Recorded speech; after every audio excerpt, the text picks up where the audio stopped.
The Ruby Ridge saga in 1992 is a seminal event in American history, having become a symbol of government overreach, and serving as a natural precursor to the Waco tragedy in 1993.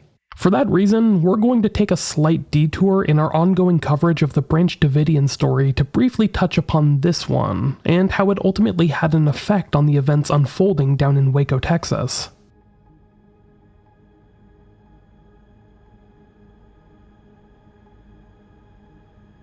The story of Ruby Ridge began with Randy Weaver, a former factory worker and military veteran, his wife, Vicky, and their children. The Weavers moved to a remote cabin on Ruby Ridge in northern Idaho in the early 1980s, seeking to live off the grid and escape what they perceived as a corrupt society. Randy became increasingly involved in white supremacist and anti-government groups, eventually attending meetings of the Aryan Nations, a neo-Nazi organization in the late 1980s. The ATF began investigating Randy Weaver in 1989 due to his connections with the Aryan Nations and suspicions of illegal weapons possession. In 1990, undercover ATF agent Kenneth Fadley posed as a weapons dealer and infiltrated the Aryan Nations, befriending Randy Weaver in the process. Fadley convinced Weaver to sell him 2 illegal sawed-off shotguns in October of 1990, which led to Weaver's arrest in January of 1991. Weaver was released on bail and ordered to appear in court the next month, February of 1991. However, due to a clerical error, he received a letter with the wrong court date and subsequently missed his hearing. A bench warrant was issued for his arrest, and Randy Weaver became a fugitive, vowing to not be taken alive. Before resorting to force, the U.S. Marshal Service made several attempts to persuade Randy Weaver to turn himself in. In August of 1991, they sent civilian negotiator Bo Gritz to Ruby Ridge, who met with Weaver's daughters but was unable to make contact with Randy or his wife Vicky. Gritz later claimed that Randy Weaver was ready to surrender but changed his mind when he learned that a federal grand jury had already indicted him on charges related to the missed court date. Having long believed that there was a conspiracy to imprison or kill him, Randy Weaver decided that he wasn't going to submit. In early 1992, the U.S. Marshal Service began planning a tactical operation to apprehend Randy Weaver. They conducted extensive surveillance of the Weaver property, often observing the family from concealed positions in the surrounding forest. In August of 1992, the Marshal Service finally decided to move in, embarking on the operation they had dubbed Northern Exposure, thus beginning the infamous Ruby Ridge siege.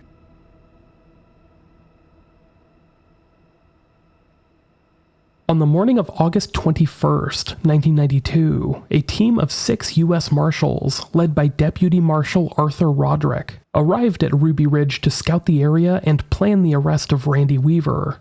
An unplanned confrontation ensued between the Marshals, Randy Weaver, his 14-year-old son Sammy, and family friend Kevin Harris. During the confrontation, Marshal Roderick shot and killed the Weaver's dog, Stryker. In response, Sammy Weaver fired at the Marshals, who returned fire, killing the teenage boy.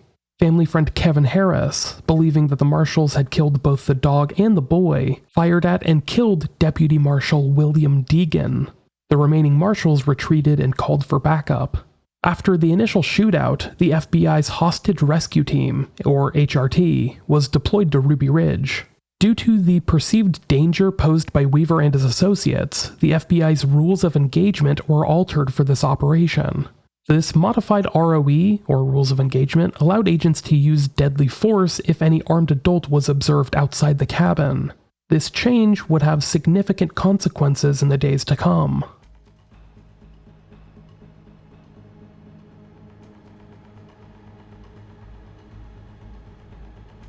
On the morning of August 22nd, the FBI's Hostage Rescue Team, led by sniper Lon Horiuchi, took up positions surrounding the Weaver cabin. Randy, his wife Vicky, and Kevin Harris, armed and unaware of the presence of the FBI, left the cabin to visit 14-year-old Sammy's body, which they had temporarily placed in a nearby shed.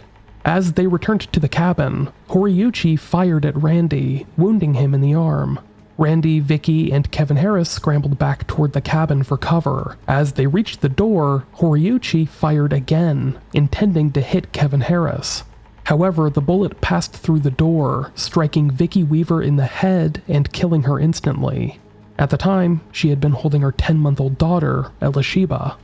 Following the tragic shooting, a tense standoff ensued between the Weaver family, Kevin Harris, and the federal agents.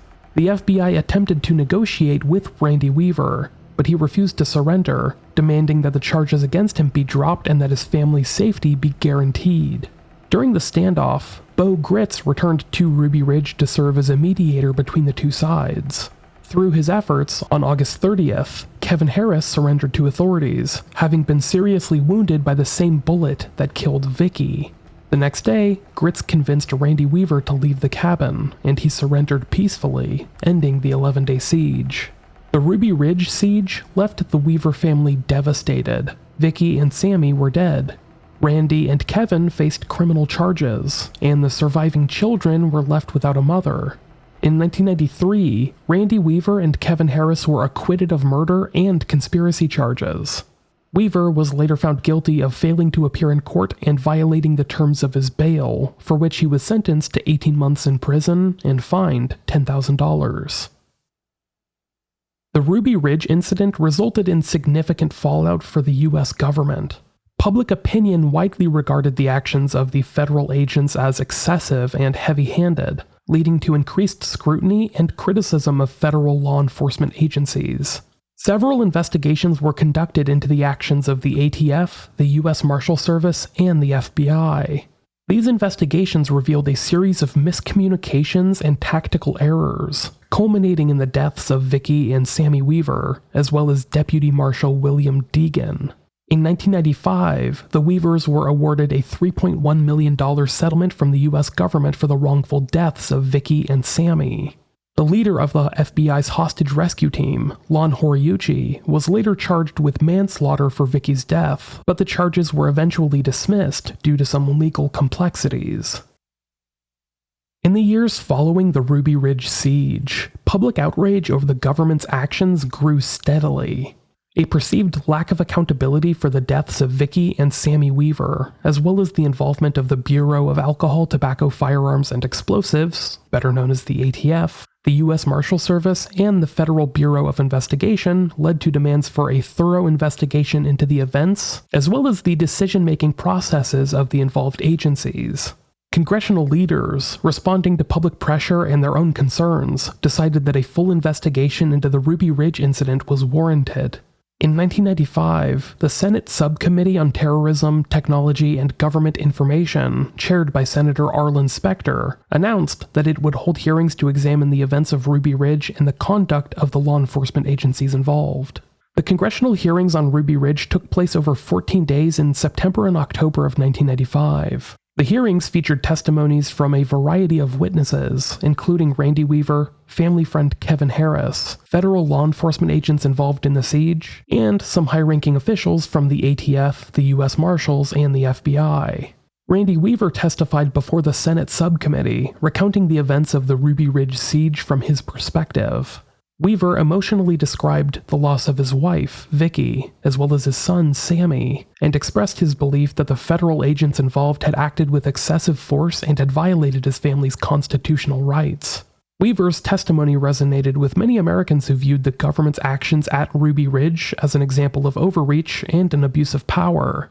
Several law enforcement agents involved in the Ruby Ridge operation also testified. Among them were members of the U.S. Marshal Service, who discussed the planning and execution of the initial confrontation that led to the deaths of Sammy Weaver and Deputy Marshal William Deegan.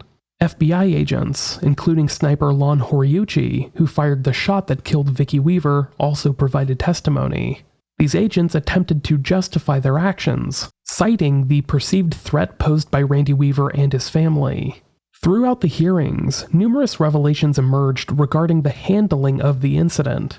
One significant revelation was the existence of the altered rules of engagement for the FBI's hostage rescue team, which authorized the use of deadly force against any armed adult outside the Weaver cabin. Critics argued that these rules of engagement violated the U.S. Constitution's protections against excessive force and contributed to the tragic outcome at Ruby Ridge. The hearings also highlighted several instances of miscommunication and poor decision-making by the involved agencies, such as the ATF's handling of the initial investigation into Randy Weaver, the U.S. Marshals' tactical approach to the initial arrest attempt, and the FBI's response to the standoff. Additionally, the hearings brought attention to the lack of coordination between these various agencies and the potential consequences of such disjointed efforts. These congressional hearings led to increased scrutiny of the ATF, the U.S. Marshals, and the FBI, and prompted calls for reform within these agencies. In response, these agencies implemented policy changes, such as revising the rules of engagement, improving interagency communication, and emphasizing the use of negotiation and de-escalation tactics in similar situations. Several high-ranking officials from the involved agencies did face consequences for their roles, but many viewed it as not enough. Larry Potts, the FBI official who had approved the modified rules of engagement, was demoted and later retired from the agency. Several other officials from the U.S. Marshal Service and the FBI also faced disciplinary actions or were reassigned to other positions. The Ruby Ridge hearings had a profound effect on the perception of federal law enforcement in the United States. The hearings fueled the public's concerns about government overreach and the potential for abuse of power by federal agents. As a result, there was a renewed emphasis on preserving civil liberties and ensuring that law enforcement agencies operate within the bounds of the U.S. Constitution. The Ruby Ridge hearings also served as a catalyst for change within the broader law enforcement community. Police departments and other law enforcement agencies around the country reassessed their policies and procedures in light of the incident, implementing changes to prevent similar tragedies from occurring in the future.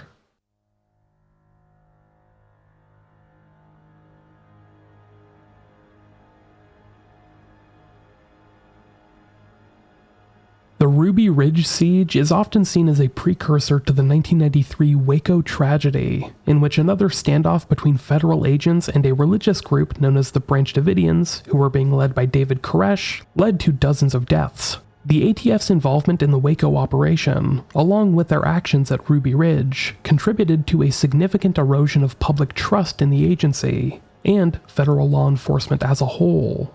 The public's mistrust of the government, particularly the ATF and the FBI, was further exacerbated by the perceived similarities between the two standoffs. Critics argued that the government had once again used excessive force and violated the constitutional rights of American citizens, drawing parallels to the actions taken at Ruby Ridge. The Waco tragedy became another rallying point for anti-government groups, who portrayed the incident as further evidence of federal tyranny and abuse of power. These groups used the events at Waco to reinforce their anti-government narrative, fueling public anger and suspicion toward the government and its law enforcement agencies. The media's coverage of the Waco siege also played a role in shaping public opinion. In some cases, sensationalized reporting and the focus of the government's use of force overshadowed the complexities of the situation, reinforcing the perception that the government had acted with undue aggression. The Ruby Ridge and Waco tragedies also had a profound effect on the growth of anti-government and militia movements in the US during the 1990s. These two incidents combined served as catalyst for the formation of new groups and the further radicalization of existing ones. The rhetoric surrounding Ruby Ridge and Waco provided these groups with powerful recruitment tools, as they sought to exploit public dissatisfaction with the government's handling of both situations. In the years to come, several high-profile incidents involving anti-government extremists underscored the growing threat posed by these groups. The 1995 Oklahoma City bombing, carried out by Timothy McVeigh and Terry Nichols, both of whom were directly influenced by the events at Ruby Ridge and Waco, remains one of the deadliest acts of domestic terrorism in U.S. history. Another such incident remains unsolved: the 1995 Sunset Limited train derailment near Palo Verde, Arizona, which I covered on this show quite a few years back. While the individuals responsible for that act were never identified, they left behind a note citing the Waco tragedy as a primary motivation. Despite efforts to reform federal law enforcement agencies and improve their handling of standoffs and other high-stakes situations, the legacy of Ruby Ridge and Waco continues to shape the public's perception of the government and its role in the lives of American citizens. The events at Ruby Ridge, in particular, played a significant role in fueling anti-government rhetoric, which would have a direct impact on the Waco tragedy and the broader growth of anti-government sentiment in the United States.